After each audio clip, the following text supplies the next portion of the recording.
Nobody believes in silent growth anymore. We live in a world where, if it wasn't posted, it didn't happen. Where the gym selfie matters more than the rep. Where the started a business story gets more energy than the business itself. And that's exactly why almost nobody actually transforms anymore.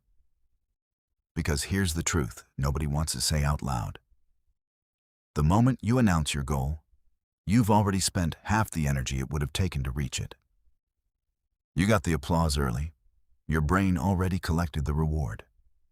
So the drive to finish? Gone. The people who actually change, the ones who show up 6 months later completely unrecognizable. They didn't post the process. They erased themselves from the story until the story was already finished. I call this the ghost protocol. 3 phases. Disappear, build, return.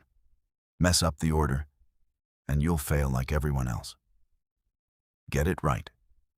And you won't just transform your body or your bank account. You'll transform who's driving your life. You or everyone watching it. Let's break it down. Phase 1. Disappear rule. 1. Your mouth is a leak, seal it. Every time you talk about what you're going to do, you're not building momentum. You're bleeding it. Talking about the plan tricks your brain into feeling like you already did something. It's a dopamine hit with no actual work attached. So starting now, you stop narrating your life to the room. Family, co-workers, group chat. None of them get the play-by-play.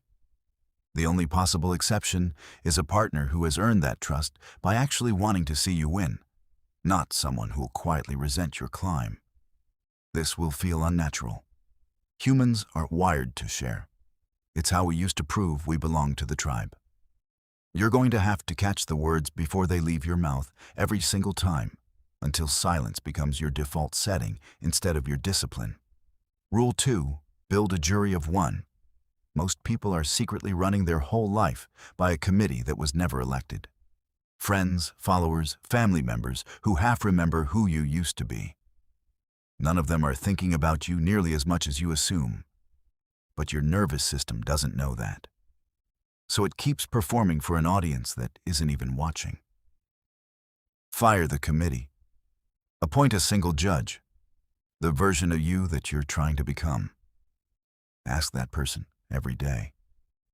Would you respect what I did today? Would you be proud? Or would you be lying to yourself? That's the only verdict that counts now. Rule 3. Guard the blueprint.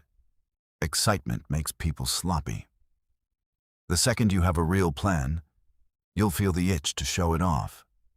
And every time you do, you hand a piece of your leverage to someone who didn't earn it and can't help you use it.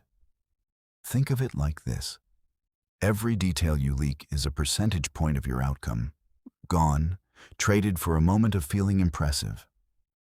If you need outside expertise, go get it, surgically. Find the one person who actually knows something useful, extract it, and disappear again. Don't donate your strategy to people who are only ever going to spectate. Rule 4. Let the results speak, not you. Progress is going to show up. And the second it does, you'll want validation for it. Post the transformation, mention the number, casually flex the win. Don't. The moment you cash in your progress for applause, you stop being a builder and start being a performer.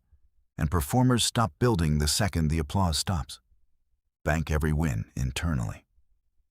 Let the compounding stay invisible until it's undeniable. Rule 5. Bleed in private. Nobody shows you this part in the highlight reels, but the vanish will hurt. You will hit walls that make you want to call someone and be talked off the ledge. Every time that urge hits, resist it. Process the pain alone. Because outsourcing your lowest moments to other people's comfort robs you of the one thing rock bottom is actually for. Forging you into someone who doesn't need to be rescued anymore. Phase 2. The build. Step 1. Name the target with brutal precision.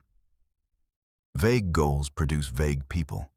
Write down in specific, measurable language exactly who you're building. Not get in shape, the exact physique, the exact number, the exact deadline. Put it somewhere only you can see it. Step 2. Architect your whole life around it. Every decision, where you live, who you spend time with, how your hours are spent, gets filtered through one question. Does this move me toward the target?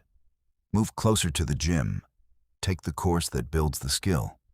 Block real hours every day for the work that matters. Review your progress on a fixed schedule and adjust the plan like an engineer, not a dreamer. Step 3.